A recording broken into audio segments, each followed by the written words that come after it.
Right then folks, here we are, walkie and talkie. Right, I'm not sure what this one would be called. Subject matter was sort of given to me earlier, so I'll do my best with it. I was watching an episode of The West Wing again earlier. For some reason, it was available to download, season 1, episode 2. So I thought, okay, I've got it on DVD. But I thought, okay, because I thought, well, that was like years ago. It might be a new season of it. They might have started the West Wing again. I don't know. But no, it was the old one, the original one. But it got me thinking. And, of course, then, as a fan of Manchester United, and a fan of West Wing, or the West Wing, shall we say, I've been a fan of two things that have been, at least at some point, more or less perfect for what they are. Yeah, West Wing, with that. Everything just came together with that. You know, the concept, the writers, the actors, the producers, the timing. Everything was spot on. Everything was perfection. Because I'm pretty sure the West Wing was out at the time when there was George W. Bush. Yeah, the president who was sitting in the schoolroom reading a silly little story when he was told about the first plane going into the Twin Towers, and he did nothing. He just kept on reading a book. Any other president would have got up and said, well, excuse me, we need to do something about this. We need to be aware of what's going on here. This is a big issue. Or at least potentially it's a big issue. And he was not exactly the brightest in the bunch, was he, really? Or the most compassionate, necessarily. So, obviously Bartlett of the West Wing looked quite an attractive person to have as president compared to the one they had at the time. And so yeah, everything just worked at that time. They got award after award after award. Every season they won the lot. Every season they won the lot. Hello Mollie, how you doing? There's Riley. Hello Riley. So, I mean, the same thing happened with Man United. You know, they had the manager. They somehow managed to get a group of young players who were perfect for the club at just the right time, when the perfect manager came in to manage them, and the perfect coaches come in to coach them. You know, everything. I mean, you think about it, at Old Trafford, before Alex Ferguson went there, a lot of those coaches that have been coaching the youth had been there for decades. Had coached some decent young players. Number Whiteside being one. Many others had come through that system and were decent young players. But they didn't have everything. They didn't have a Martin Edwards. They didn't have an Alex Ferguson. So of course it wasn't just Alex Ferguson, it was Martin Edwards. It was the fact that when he wanted a player to be brought in, generally speaking, he got the player he wanted. And he got me nice and quickly. He was able to rebuild the squad a number of times to make it last as long as it did. Because he still had that core group of players that had been there since his early time. Remember that group of kids that Alan Hansen said would achieve nothing? You can't win anything with kids. Well, clearly you could. Clearly they did. And it was a lot of those kids that were there right until Fergie left. Well, you had Neville was there pretty much until then. Giggs, Scholes. They were all there right up until the point where Fergie sat down. And so any player coming into the club at that point in time, being brought in, to replace a player that had gone had to look at these players that had made it, these players that were, like the chiefs of the dressing room, really. They want you to look, have people to look up to. Well, there you go. Certainly Giggs and Scholes as football players, you couldn't have better to look up to, really. I mean, the fact that they were the age they were and still performing fantastically well at the end of their careers was impressive. But as I say, he had that core. And of course he added to it.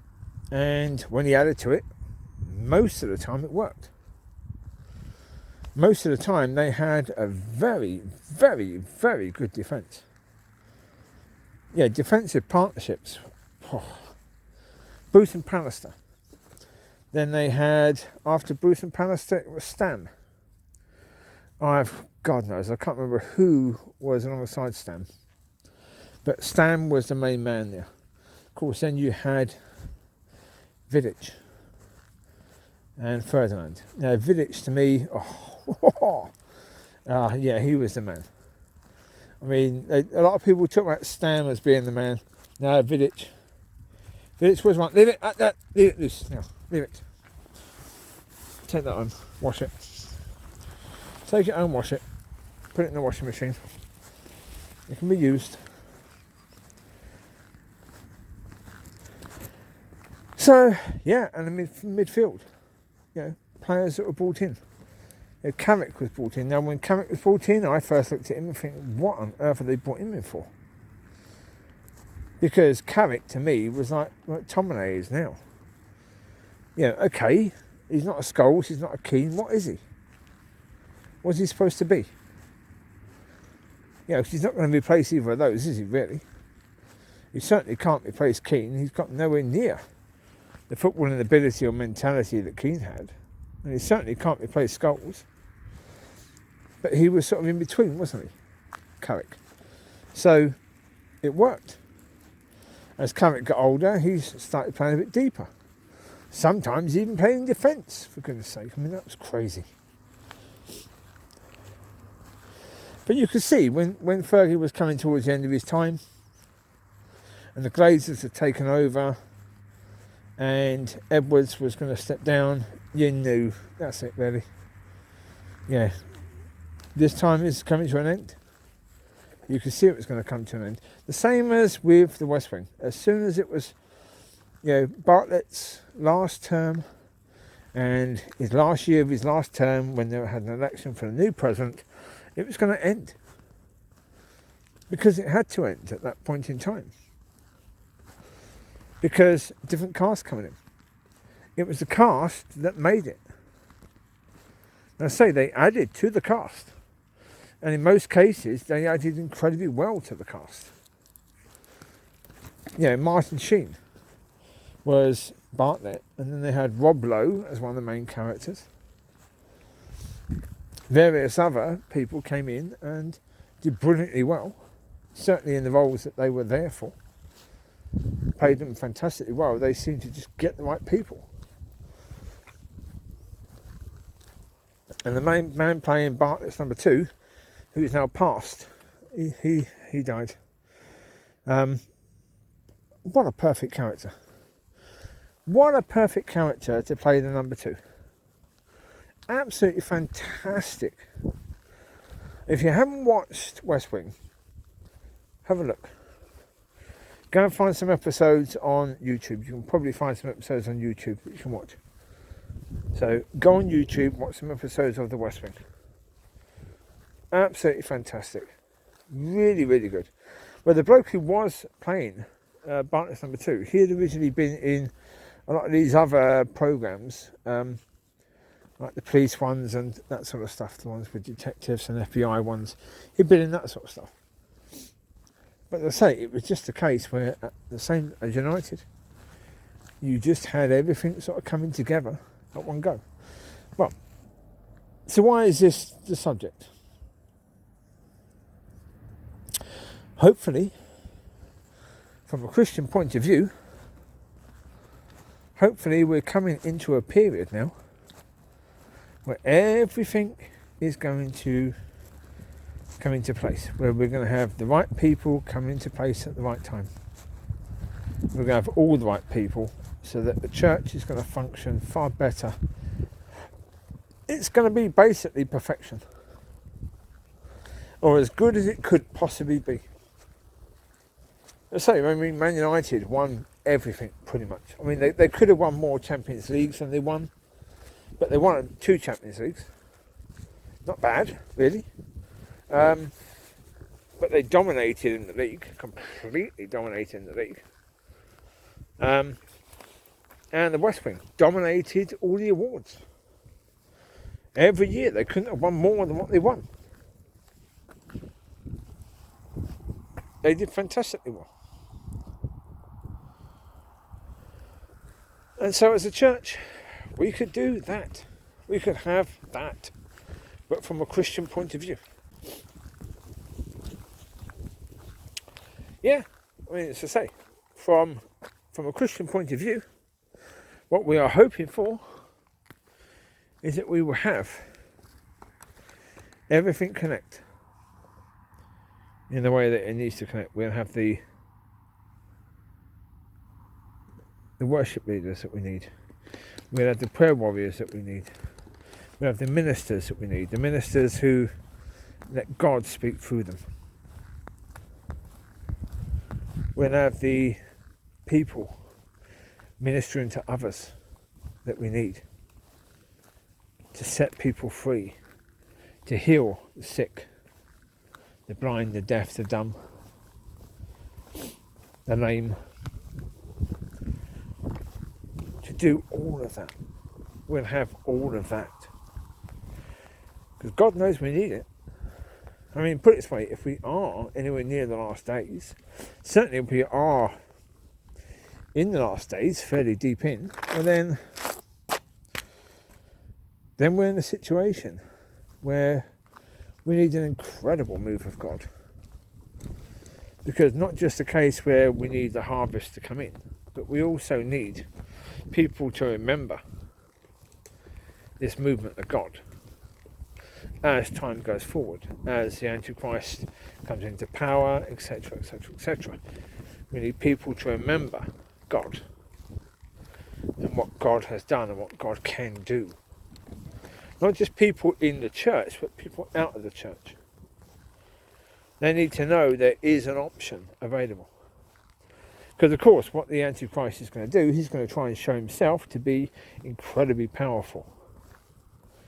He's going to try and show himself to be the man, where miracles are flowing free from him. Oh yeah. And put it this way, he can do that. He will be able to do that. He will be able to set people free. The reason why he will be able to set people free is because this here, all of this world here, belongs to him. So therefore, people who are in bondage by him. So he can take away the bondage that he's put on. And he's going to try and impress people, to try and make sure that his will is done. He's going to do stuff like that. Of course he is, yeah. Yeah, of course he is, yeah. He's going to be one of these people who's going to be a show-off. Yeah, of course. He's going to want to show people just how clever he is and just how magnificent he is. And that's why God is going to show people just how incredible he is before that. So that people know that there is an alternative, that you don't need to give your life to this demonic fool.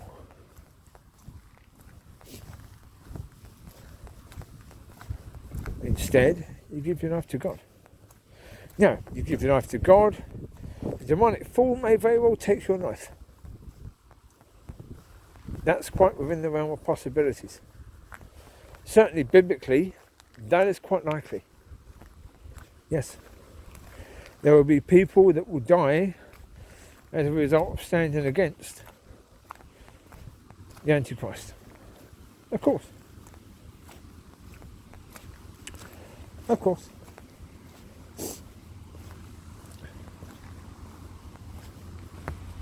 Can you hear that river flow?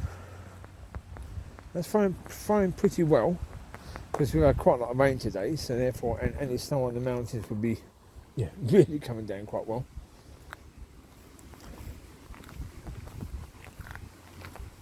The Holy Spirit is going to be flowing through his people, and flowing harder than that. At least that's what we hope. That's what we hope would be the case, because that's what we need. We do need that to be the case. So, right, this way, Amber. Come here, this way. This way.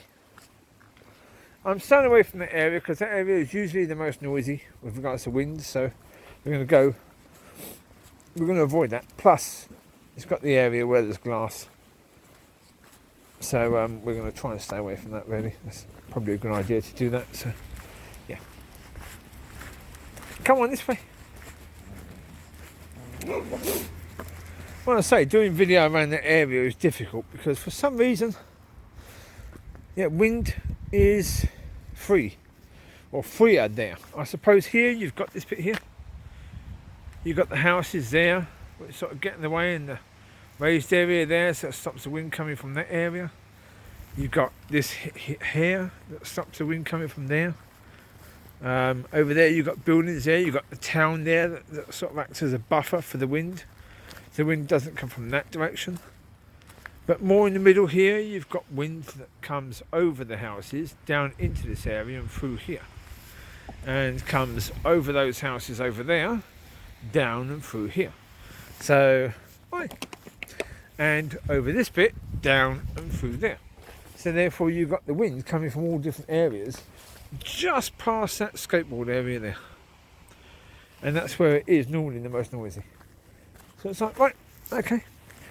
That I'm not an expert in wind, but I imagine that probably is the reason why. And it certainly is the case that houses do tend to stop the wind from just buffering through freely. They do get in the way of that. And buildings do tend to do that. High streets do tend to do that. So yeah, let's say that spot there is sort of in the middle, really. Anywhere around the middle is going to get buffered a bit more than around the edges. So we'll stick to the edges, we'll keep away from the middle.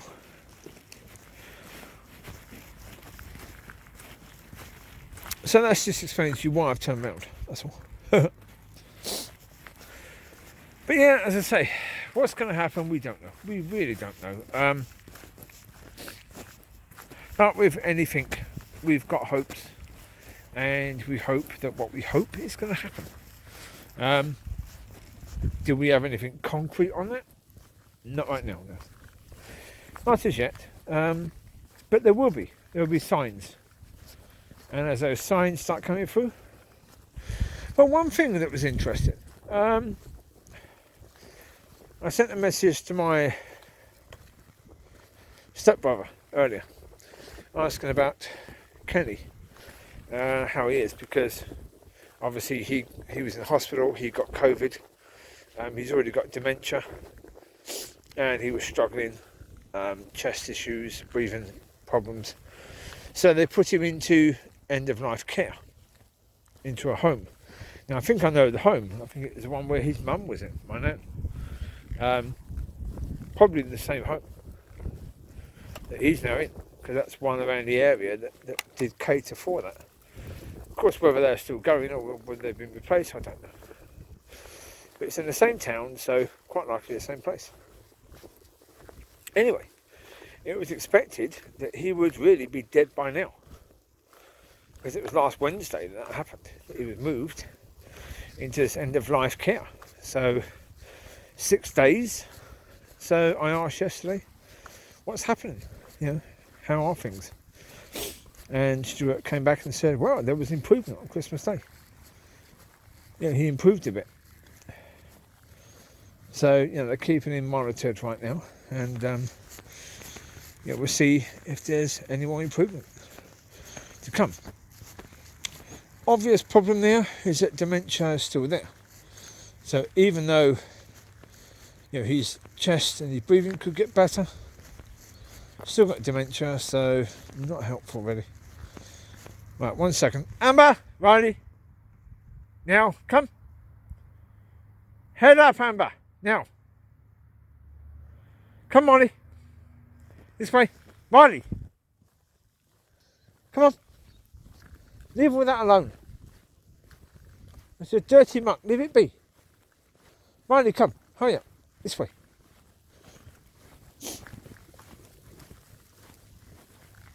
So yeah, dementia is still there. So what to do about that?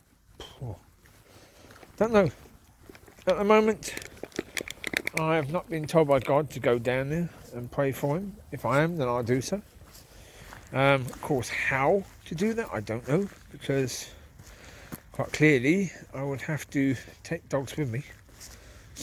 Now that wouldn't be easy because I haven't really got a vehicle that I can sleep in and they can sleep in. There's no one else who can look after the dogs. So with that being the case, you know, it's probably not a good idea at the moment to do that.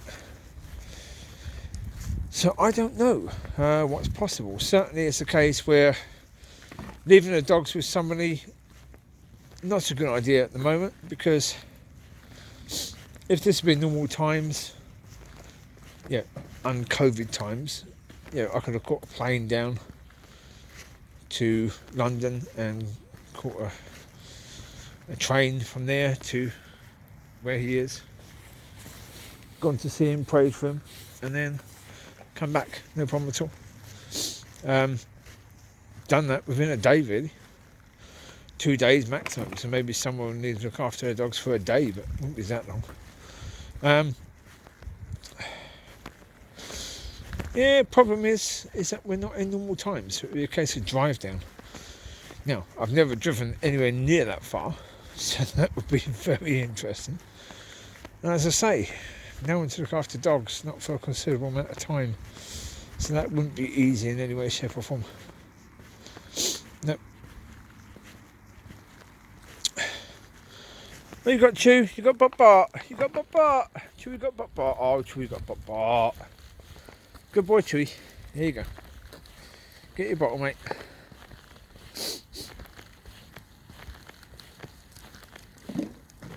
Mollie's got it now. Mollie got it, Chewie, because Riley gave it to Mollie. Okay. Riley gives it to Mollie, didn't you, Mollie? Hey? Mollie got the Bot now. Lucy still got your Bot. Good girl, Lucy. Lou. Aye.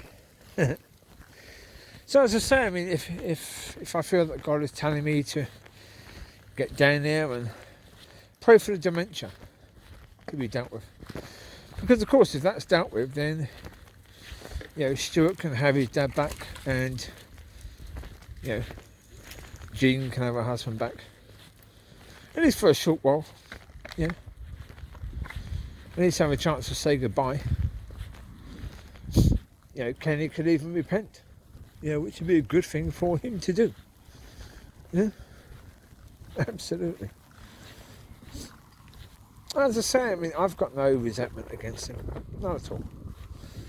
You know, he made whatever decisions he made when I was a baby, when he was young. He made those decisions. Well, it's not for me to judge him. It's not for me to say whether he was right or wrong in that.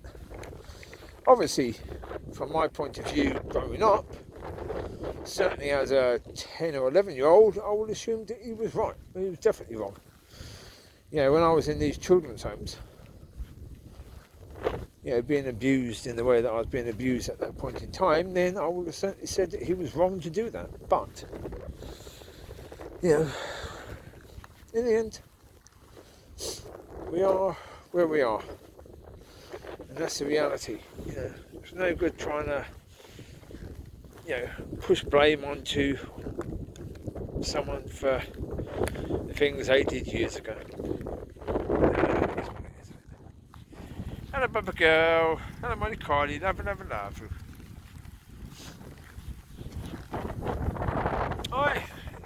reality, isn't it?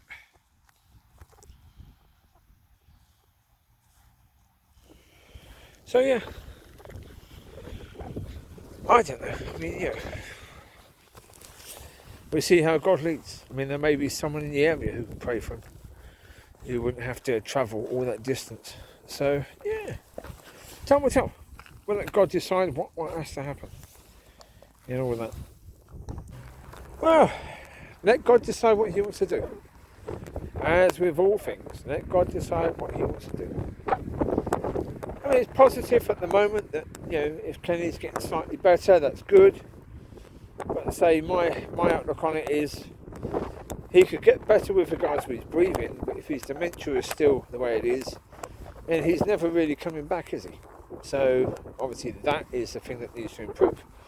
And generally speaking, that just doesn't normally improve by itself, does it?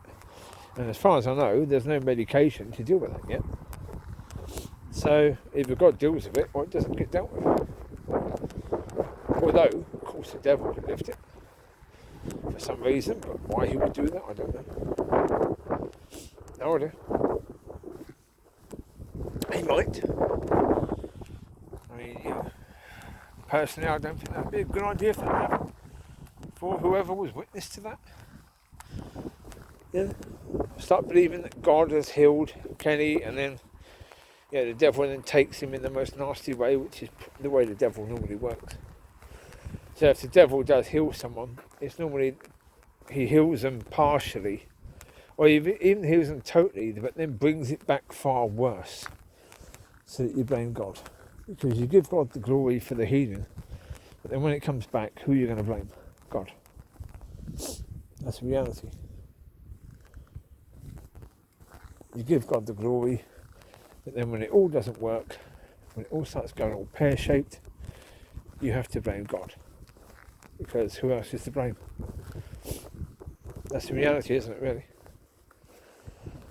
And so, yeah, time will tell us what God wants to do about it. But, yeah, he's hoping that we are coming into that period with regards to Christianity where everything falls into place. That's what I hope. That's what I hope will be the case, because that's what we really do need to be the case, isn't it, really? We really need that, because in the end, yeah, there is a harvest. There is a massive harvest, there's no doubt about that. There's people that have been struggling and they've been desiring to see God and for God to move, and been desiring that for a long time. And so, yeah. With that being the case, what's going to happen? Don't know. Don't honestly know. It's a time will tell situation, isn't it, really? It is what it is. Not an awful lot we can do until things start to happen. And it's like even the point of trying to make it happen. You can't. No. There are some people who are going to have, as I say, if there are going to be forebearers, and those forebearers are going to make it happen, but they can't go out before they're told by God to go, because it won't happen. Yeah, even for the people who are supposed to go, they can't go until God has told them to go. Moving too early is exactly the same as not moving when God tells you to move. There's no difference at all. So,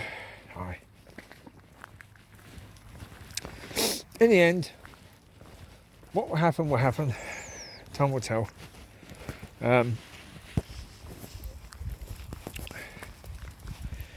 Yeah.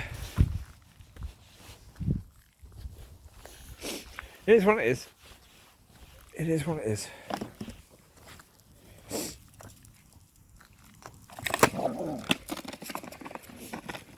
It's like talking about the fact of things coming together.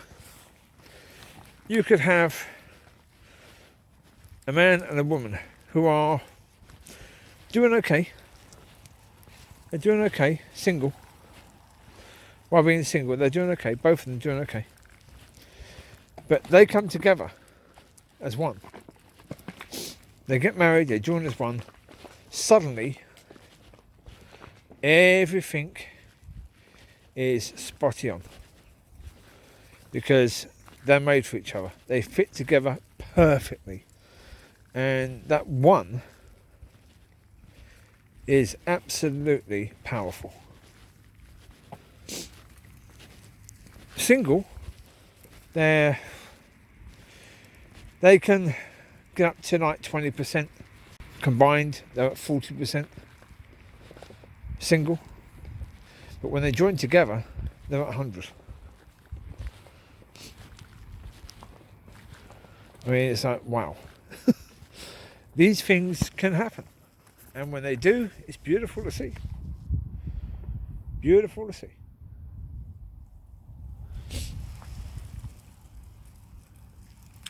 That's why it's essential to be with the person that God has called you to be with.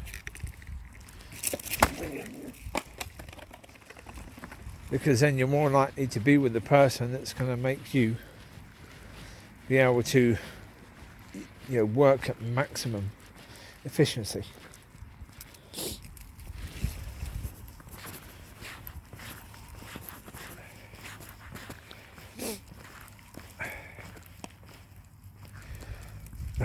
Okay, Riley, you keep it, mate. He doesn't want Mollie to get it. He knows what's going to happen. If he leaves here, Mollie comes, Mollie gets it. He knows that. So we keep it. Good on you, Riley. Well, mate, you keep it, Bubba. Is he coming? Here he comes. Oh, Riley. Poor Smiley Riley. Did Mollie nick it? Poor baby boy. Oh, the poor baby. Oh, the poor baby. Poor Smiley Riley. Hey, poor little Smiley Riley. Oh, the poor baby. Oh, the poor baby. Good boy. Good boy, Smiley. Well done, mate. He's a funny boy. He's a funny boy indeed. He's a good boy, though. He is. And Jay, you've been a good boy. You've been a good boy. You've been a good boy. You've been a good boy. He's been a good boy. Good boy, Smiley Riley. Well done, mate. Alright. He's a character, certainly. Alright.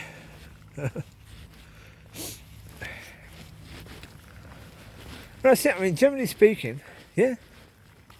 That's what I say about, the church. You have the right people. You have the right people coming together at the right time. And if that happens, anything is possible. Anything at all is possible. There isn't anything that's impossible.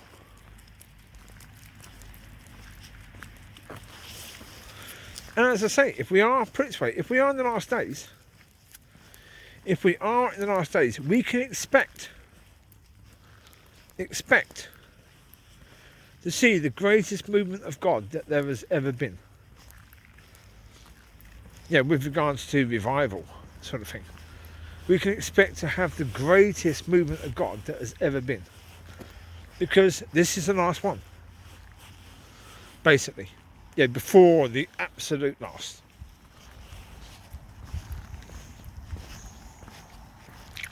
Before the judgment, before the end of days,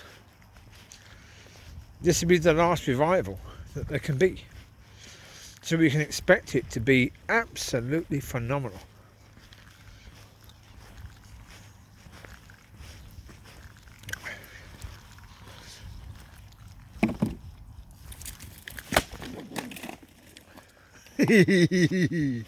Money come, ball.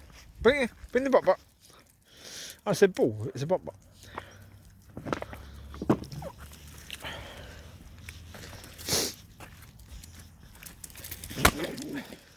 Sorry, Smiley Riley, did I get your bum? Didn't I hit your bum? I'm sorry, mate. My leave.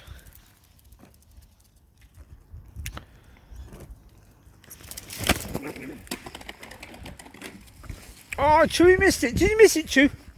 Poor baby boy. Did you miss it? Oh, poor baby. Money leave. I'm back. Get out of the way, idiot. Stay out of the way, Amber. That's her.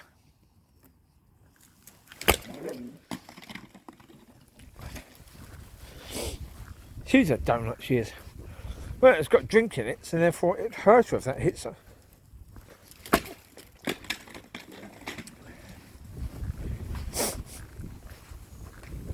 And you saw earlier, when that doggy came out, she behaved herself very well, actually. She went over and barked a bit at the doggy, but she's actually behaving herself pretty well. Good, Chew. There you go, Chewie. Chewie got the bot. Did you get the bot, Chew? Well done, Mr. Chewie. Chewie, where you going? Chewie! Where you going? Chewie monkey! Monkey boy, where you going? There you go, monkey! Well done, Chew. Well done, Mr. Chew. Well done, Mr. Chew. Well done, Bubba boy. There you go, Chewie. He's a good boy. Hello, buddy. He's a good boy. Well done, mate. Well, walkies is about doggies as well. Oh, Amber got in the way again. Did it hit your bum, Amber? Did it hit Amber bum? Did it? It did. You got Mollie. Got to give Mollie a turn.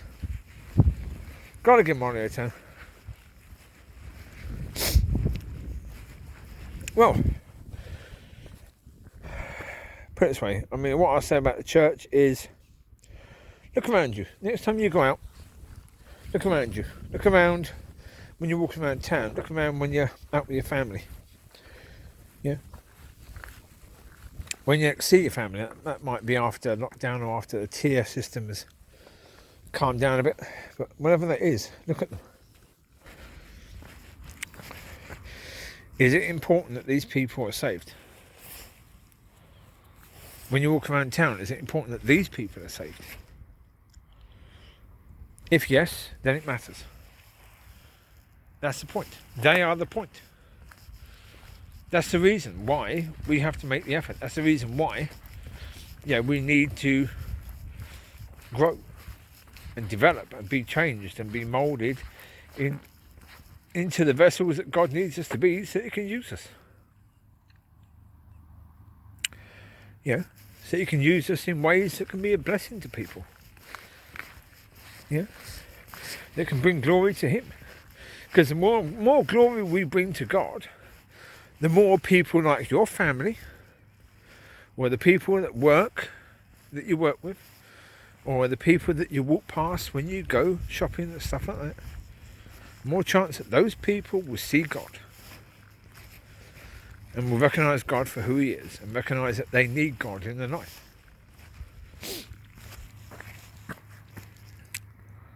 Us glorifying God helps them to see that.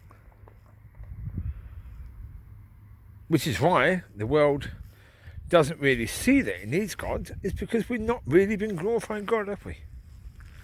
In our lives. We've been living normal lives, but going to church as well. That's not what Christianity is all about. You got it back, have you, Ronnie?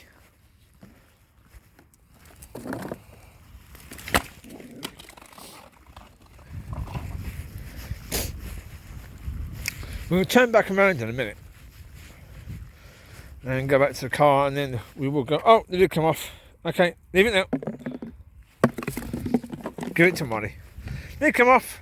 That game's over. As soon as the lid comes off, we know the game's over now.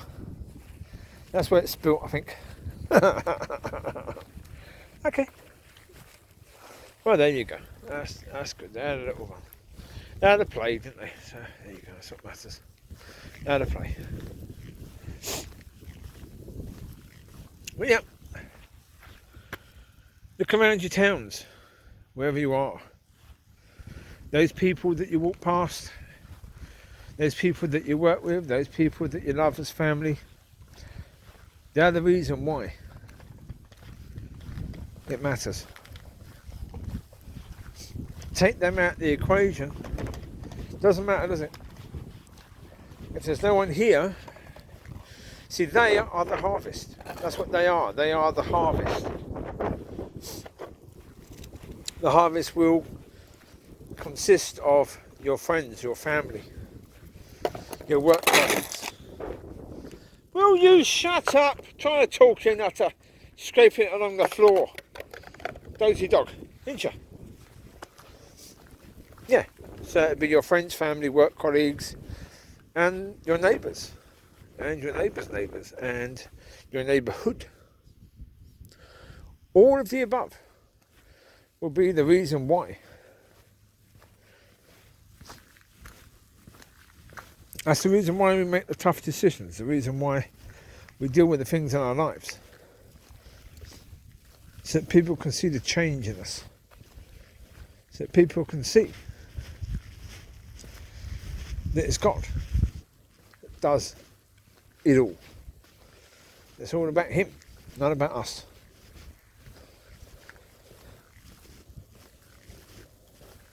Remember, the Lord said, I am the way, the truth and the life. No one gets to the Father except through me. He didn't say all those people in the church, it's all about them. He didn't say all those people who are multimillionaires, it's all about them. He said, I am the way, the truth and the life. No one gets to the Father except through me. It's all about Him. Because if He is the way, the truth and the life, it means there's no other way. If there's no other way, then everyone in the world needs to know that there's no other way. It's Him.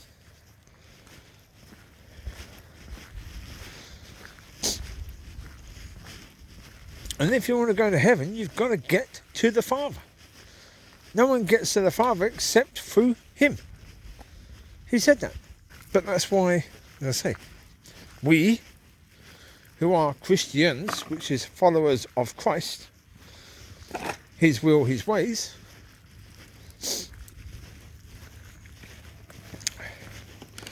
that's what I mean. You're not a follower if you just believe. Believing doesn't make you a follower. Mollie, Collie, come, Bubba girl. No, believing doesn't make you a follower.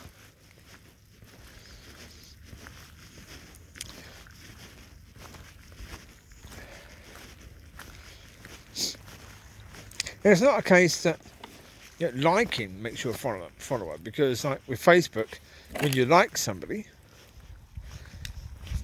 you're a follower, right?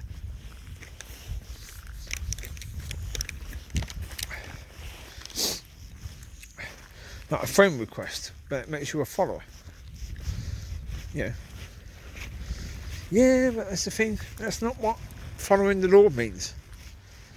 It means you look at His will and His ways and you try and live according to them. Hands getting cold now, so I'm going to switch hands.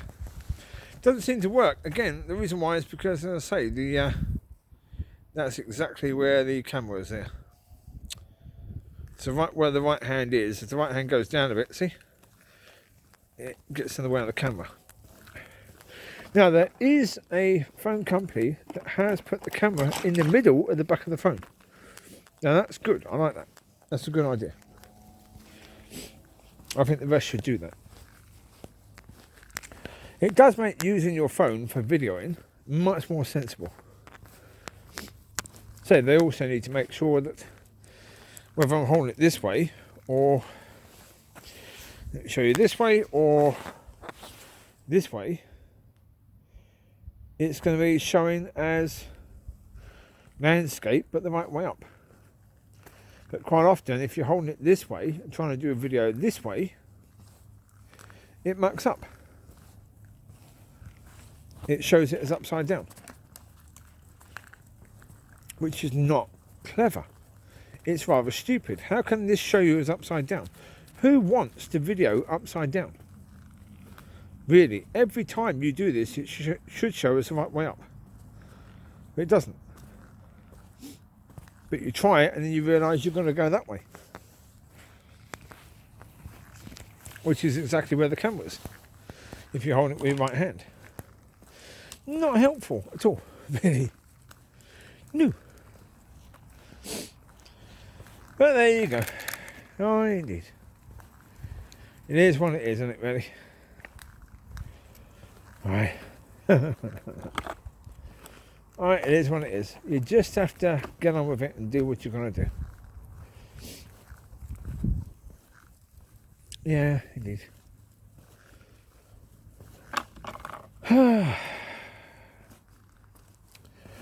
Well, so, yeah. Yeah. At the moment, it's going to be just a case at the moment of waiting and seeing what's going to happen. Because we don't know. We really don't know. There are 1,000,000,001 things that could happen. What exactly is going to happen, we won't know until it starts to happen. And even then, until it finishes happening, we won't really know what's going to happen. And so, time will tell with regards to all of that. Just have to wait, just have to be patient, just have to make sure that when it starts, you're ready. Or at least you're ready before it finishes. Yeah. Well, because it's possible that when you look at Scripture, it's possible that when the Antichrist comes, that Christianity will be attacked around the world the way it has been in places like China, and that people will be persecuted to death. That's quite possible, yes. Probably wouldn't be the case initially, but it will probably slowly start to be that, or something like it, yes.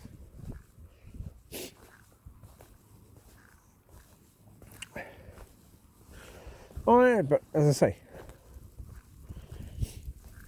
what's going to happen, don't know. But we certainly need to be ready because, again, if you can't buy or sell without the 666, and you can't have the 666 and have the mark of God, so you can't have the mark of the devil and the mark of God, then you, as a Christian, you can't have the mark of the devil. You can't have the 666. Now, how God wants us to prepare for it, I don't know. I don't know. I mean, there are things I've spoken to God about over the years that I think might be the case, but time will tell. Time will tell. Don't know. I mean, certainly it's a case where I've not felt that God wanted me to talk about that sort of stuff as yet. If that changes, then I'll talk about that sort of stuff. But at the moment, well, I think at the moment we're at the point of talking about the fact that if God changes things, Amber, leave. If God starts to move within the church and get it right, the most important thing to talk about right now is make sure you're ready when it happens. Make sure you don't miss out. Make sure when God moves, you go along. So when God says we're going left, you go left, and you go as God goes. That's what matters. What happens, after that? Well, we can deal with that after that, can't we? Really? We can trust God that He's going to make sure that that sort of stuff is covered. Exactly the same as those people in the wilderness after they fled the Egyptians and God set them free from that.